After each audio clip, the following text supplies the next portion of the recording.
नमस्कार. बघा ह्या ताईच्या चेहऱ्यावरचा आनंद कशामुळे माहितीये का? यांनी स्वतः ब्लाऊज, तोही फुग्याचा, म्हणजे गोपीबाई म्हणतात ना, तो प्रकार आहे. तर ताई फिरून दाखव बरं कसा ब्लाऊज बसलाय पाठीमागे वगैरे. वा वा, सुंदर.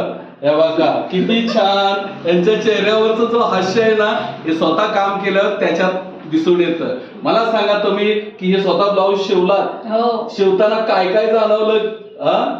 ब्लाऊज लोक म्हणतात शिलाई खूप आहे, पण ते शिवताना कळतं की त्याच्यामध्ये काय आपण किती कटिंग, त्याच्यानंतर शिवण्याची टेक्निक वगैरे, फिनिशिंग, हे त्याच्यानुसार आपण जेव्हा स्वतः काम करतो ना तेव्हा ते आपल्याला कळतं. बरोबर. आणि त्यात ते कापड इतकं पातळ होतं. हो. आणि ते हातात तरी बसत होतं का? नाही. तरी तुम्ही वैतागला होता ते कसं शिवू.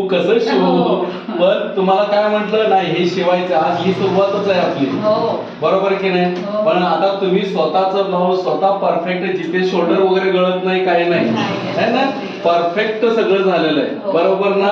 गळा जिथले तिथे बसला, हे सगळं तुम्हीच केलेलं आहे. कारण मार्गदर्शनाखाली. मार्गदर्शन म्हणजे कसं आहे, जे सांगतो ते छोट्या छोट्या पद्धती तुम्ही लक्षात ठेवल्यात आणि 2 महिन्यात परफेक्ट ब्लाऊज कसा शिवायचा हे तुम्ही शिकलेला आहात. बरोबर ना? आणि आता तुम्ही स्वतःचा व्यवसाय करायला सुरुवात करायची आहे.